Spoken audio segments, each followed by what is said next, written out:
Estamos de volta com o CNN Prime Time especial Arena Eleições, com os números mais recentes da pesquisa IPEC para o governo do estado de São Paulo. Vamos ver os números aqui no telão e depois a análise de Yuri Pita. Fernando Haddad, candidato do PT, tem 32% das intenções de voto.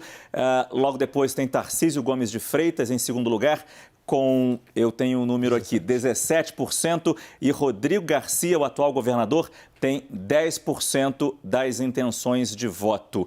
Yuri Pita, parece que não houve grandes mudanças aqui, grandes alterações, teve? Mas não tem na liderança de Fernando Haddad consolidada, mas tem um aspecto bastante importante. É essa abertura aqui de diferença, de vantagem do Tarcísio Gomes de Freitas, do Republicanos, em relação ao governador Rodrigo Garcia. Por que isso é importante?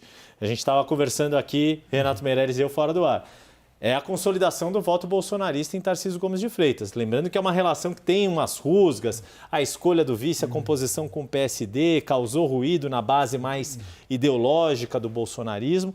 E o governador Rodrigo Garcia, no staff dele, a expectativa era que, de fato, ele chegasse nesse período de agosto a setembro, exemplo do que aconteceu com o Márcio França em 2018, nos 2 dígitos.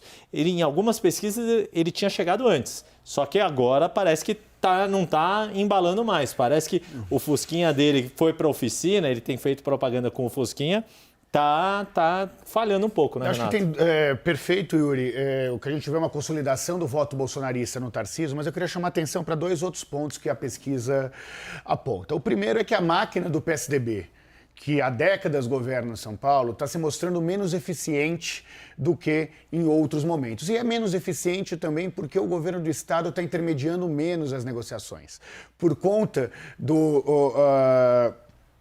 da distribuição direta, né, das verbas dos deputados, das emendas de deputados, do orçamento secreto, o dinheiro está chegando diretamente dos deputados que apoiam, inclusive, os bolsonaristas, direto para a prefeitura, diminuindo o poder de barganha que o governador do estado historicamente tem nisso. Mas tem um outro aspecto, que é a consolidação do segundo turno, também com uma vitória de Fernando Haddad sobre Tarcísio de Freitas. Se a gente olha no segundo turno, né, nós temos aí, se eu não me engano, 47% a 31%, nos corrijam no ponto se tiver errado, mas isso na prática mostra que é verdade que o Tarcísio consolida o voto bolsonarista, mas também consolida a rejeição do presidente Jair Bolsonaro. A gente tem o resto da pesquisa com os outros candidatos, vão aparecer aqui agora.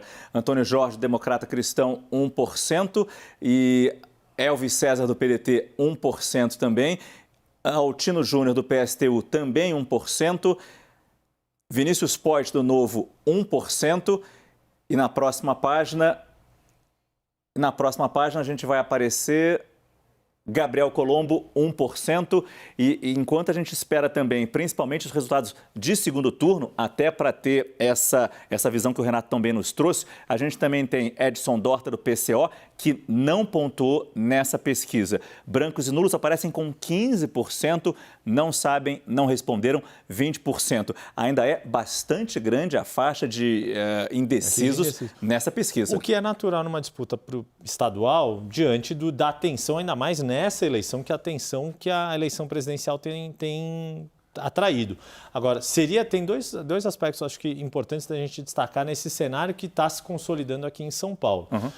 Primeiro que tem sido raro ter segundo turno em São Paulo. Algumas eleições em São Paulo foram decididas em primeiro turno. José Serra ganhou em primeiro turno, Geraldo Alckmin ganhou ganhou eleição em primeiro turno, depois não. Mas João Dória ganhou em segundo turno. Ele ganhou em primeiro turno na prefeitura, mas para governador ganhou em segundo turno contra Márcio França.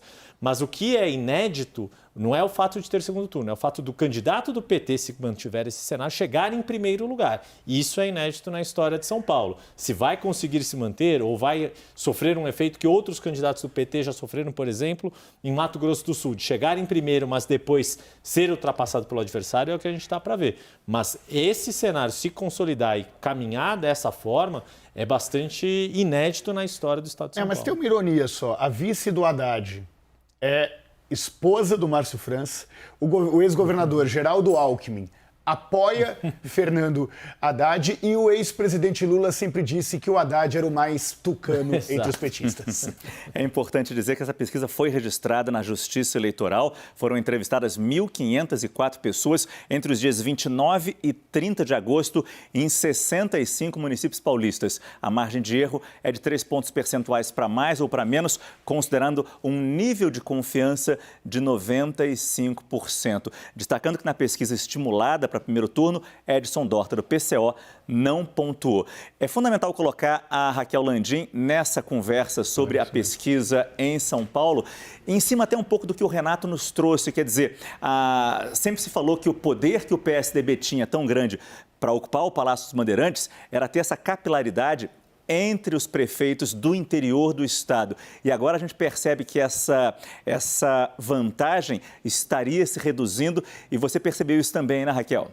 Márcio, é impressionante, né? O Rodrigo Garcia, que é um neófito dentro do PSDB, se o PSDB perder essa disputa para o governo do estado, é realmente um desastre para o partido, que está competitivo. O Caio pode falar até melhor do que eu, mais em São Paulo e no Rio Grande do Sul. Agora, me chamou muita atenção o aumento da intenção de votos de Tarcísio de Freitas no interior de São Paulo. Ele vai de 13% na primeira rodada para 21%. Acho que, né, Caio, evidencia muito esse conservadorismo do interior de São Paulo e esse alinhamento com Bolsonaro. Sim, na verdade, essa eleição é fantástica para acompanhar, porque ela difere de várias eleições passadas aqui em São Paulo e de várias eleições estaduais, porque se nacionalmente você tem o bolsonarismo e o lulismo, né? Aqui em São Paulo você tem o bolsonarismo e o lulismo, mas você tem o poder, o incumbente, né? Que seria o Rodrigo Garcia, que é o candidato à reeleição, passando dificuldade. Esse é um ponto. Segundo ponto, Fernando Haddad já está no segundo turno. Então são duas eleições em uma, né? Você tem a eleição de segundo turno, o Haddad contra um dos dois.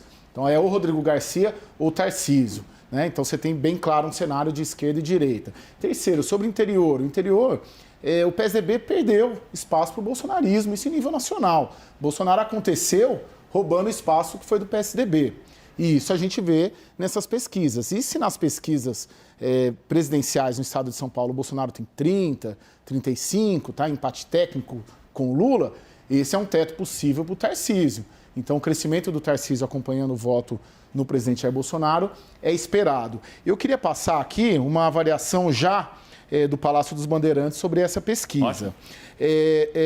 Efeito zero da TV, o campo da pesquisa sábado e segunda, pouco tempo para pegar qualquer efeito. Tarcísio cresce na bolha bolsonarista, indeciso aumentou um bocado, diferença dela está acima das nossas, mas cada um tem uma metodologia. Diz que o eleitor do Rodrigo Garcia vai se decidir mais na frente. Daí me diz aqui a fonte do Palácio dos Bandeirantes. É paciência e pé no chão. A avaliação de governo deu uma boa subida, o que vai ajudar também. 17 para 26 no ótimo e bom. Então, sempre essa coisa da avaliação de governo. E o ruim e péssimo do Rodrigo Garcia, enquanto avaliação de governo, caindo de 23 para 19. E diz que a tendência é que o Rodrigo Garcia tenha 60% dos 26% e 20% dos 47%. Historicamente, é essa base que um incumbente tem, mas eu falei incumbente antes de ler aqui, não foi influenciado pela fonte aqui. Ele acha que isso aqui que é relevante. Mas ele me disse aqui, vai ser no Photoshop. O que é Photoshop? Photoshop é o quê?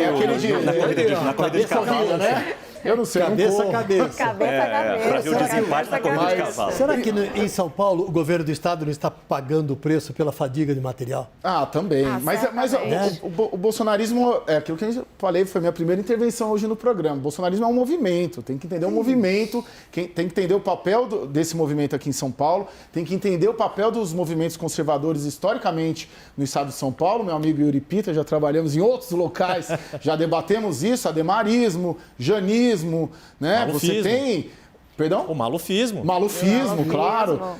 E você tem hoje o bolsonarismo roubando esse espaço dos tucanos. E é interessante que as pesquisas presidenciais mostram Lula ainda acima de Bolsonaro em São Paulo, mas com essa dianteira diminuindo. Lembrando que o Bolsonaro ganhou por uma margem muito larga em São Paulo em 2018. Então, não dá para desprezar o efeito dele como padrinho político aqui no estado de São Paulo. E São Paulo também costuma votar diferente para presidente e para governador, né, Márcio? Se o presidente for para a esquerda, é difícil São Paulo deixar o governo do estado também com a esquerda. O Bolsonaro estava em Barretos o fim de semana. Barretos é 150 quilômetros de São José do Rio Preto, mas ali é tudo... É do lado da cidade do Caio, tudo... que ele gosta a cidade de falar, da minha ele mulher. gosta. A minha é bebedouro, vai a cidade da minha mulher. Rio Preto é a terra do atual governador. Exatamente, a terra do atual governador. Então é tudo ali. E a vendagem do Rodrigo Garcia é muito atrelada ao interior paulista. Né? Pecuarista, simples, paulistismo, né? O paulista raiz e por aí vai. Aparentemente o Tarcísio está largando na frente.